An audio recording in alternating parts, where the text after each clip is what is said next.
Hello everyone, welcome. In this video, I'm going to talk about the 8 signs of toxic behavior of toxic people. If you find yourself with someone who is exhibiting these signs, not just one time or 2 times, or not just one or two of those signs, but consistently, most of the signs that I'm talking about, and they are consistent in their behavior, it's not just like one time they did something, then you know that you are being a victim of toxic abuse. And it persists over time. This behavior doesn't change no matter how much love, kindness, care, empathy, affection, and personal transformation you try to bring in the relationship. These behaviors of the opposite person, of the partner, of the friend, of the boss, of the parent, of the child, they continue, they persist over time. And a lot of times when we have been in similar relationships, we get drawn to similar toxic relationships because it seems very familiar, and we still have this feeling that we can help them or fix them, or we just like to be in a familiar surrounding, however bad that sounds. But yes, that's what we seek out. So the number one sign is gaslighting, where you are made to question your own reality, where is say if you describe a certain event as happened in a certain way where you felt hurt by their behavior, they're going to question your entire reality, your own memory of that entire incident. And they'll do it so beautifully that you will end up believing them and you will start doubting your own memory. Or they'll tell you that you have some mental health issues, you have depression, you have bipolar or something, and therefore you overreact to everything. And they absolutely deny any of their misbehaviors to you. So whenever you bring up, they're going to deny it. So gaslighting is just questioning your reality, questioning your memory, questioning your version of reality, questioning your understanding, questioning your intellect, and acting as if what you said is all false and you have a bad memory. So you're being gaslighted all the time. That's number one. Number two, and these are not in any order of importance. These are just, all of them, look for these signs when you're in a relationship. Withholding affection.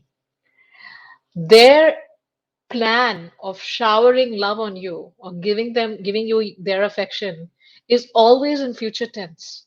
It's like, yeah, I will do this. But the whole affection aspect is withholded from you. And you keep doing everything to please them, to make them happy, so that one day you would get their affection. But it doesn't happen. The affection is forever withheld. And you're put through exacting standards of perfection.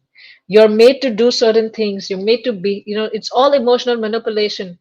And no matter what you do, you think, oh, I will get affection now, but you won't get it. But it's like, they holding the carrot in front of the donkey on a stick, and the donkey thinks that if it walks further, it's going to get the carrot, and it will keep walking further, but it never gets the carrot because the stick is also moving along with the carrot, along with the donkey. And that's the situation you're exactly put in. You're shown the carrot of affection, but you don't get it. You're treated as an object. Number three, you're treated as an object. You're just a thing. Your emotions, your feelings, your needs, your desires have absolutely no value. In fact, they treat you as a thing. It's just use and throw. That's what you are. So while you're useful to them, while you haven't figured them out, while you haven't understood them, while you haven't understood what they're doing to you, they continue using you. And then when you fall sick because of all the resilience you've shown and gone through all that abuse and trauma, you've abused yourself living with them, or you figure them out, you become useless for them because now you figured them out. Now you know what they are, and you're not going to be following that line. You're not going to be believing the stuff that they tell you. You're not going to treat them like a very important person in your life because you figured then that they're abusive, they're narcissistic people. And that time, you're discarded. So you're just an object who exists to meet their needs. A lot of times, these people get married just because they need someone to do their housekeeping and take care of their food and take care of their needs and to take care of their bills and to take care of their things, right? But you're just an object. Your feelings, your emotions, your needs, your desires, your aspirations, your growth as a human being, your happiness as a human being, has absolutely no meaning for them. You're not a living thing for them. You're just someone who is there to serve them. That's all. You're just an object.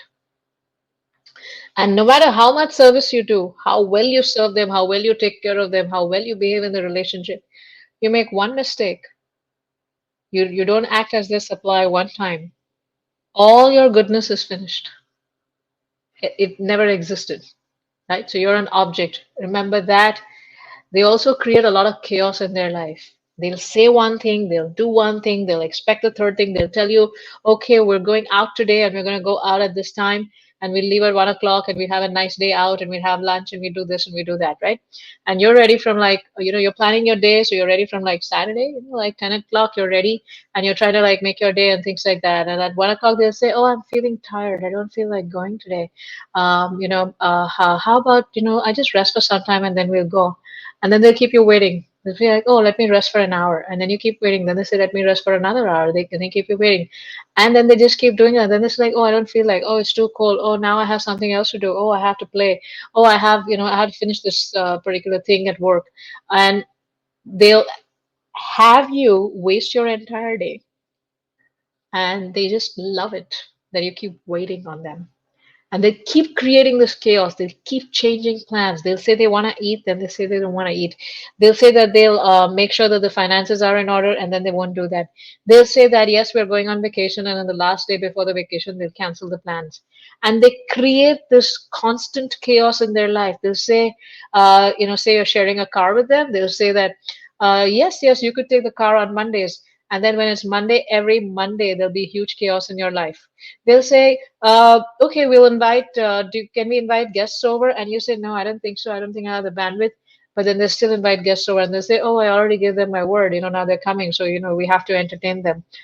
So this is what happens, whether it's a male or a female. They keep doing this chaos to wear you down, to tire you out, so that you just become a slave in their hand.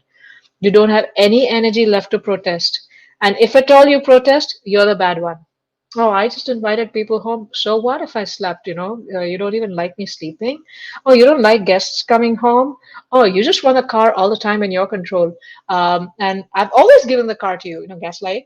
All of that can happen. And you are, this is like crazy making behavior. And you start going crazy, wondering, like, do I even understand what's happening? Maybe I'm wrong. Maybe I'm not right, because someone is consistently creating that chaos and putting the blame on you, or putting the blame on your memory, or putting the blame on your mental capacity. So that's another one.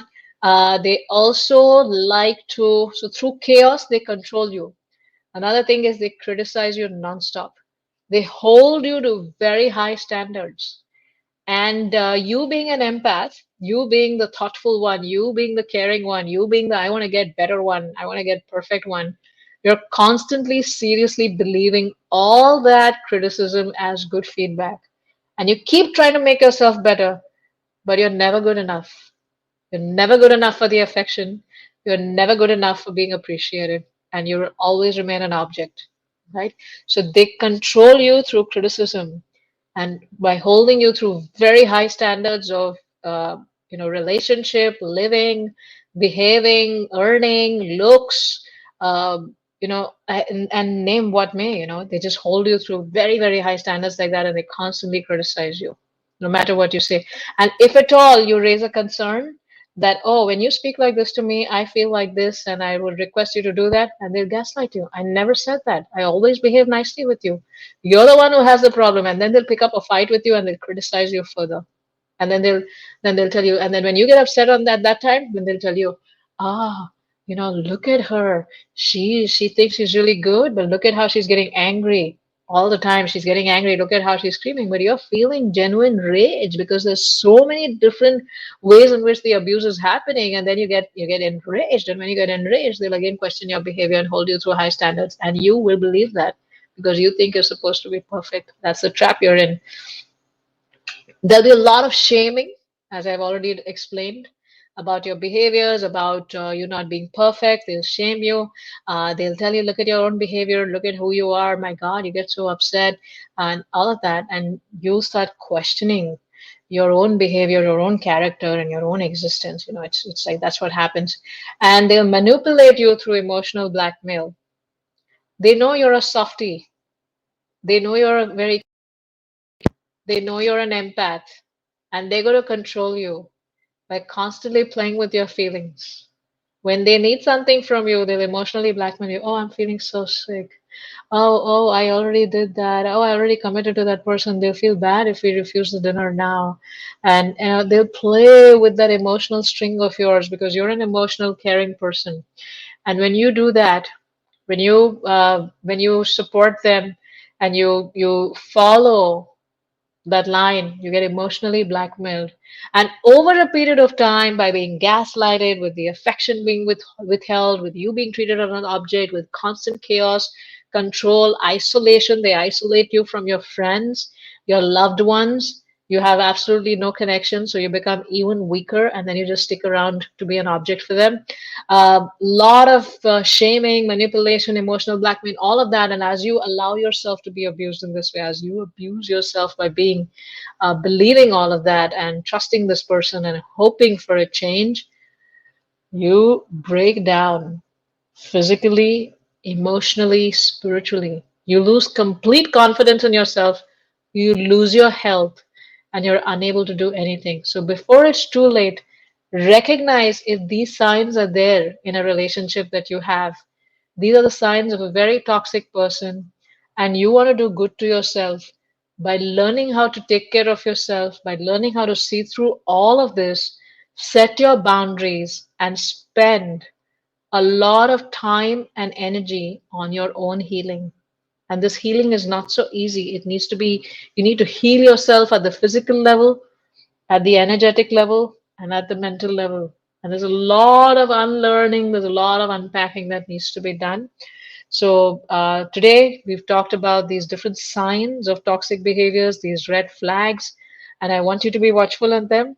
And if you're looking for coaching for yourself, to heal yourself, to strengthen yourself, then you can join the Ease Life Coaching Academy.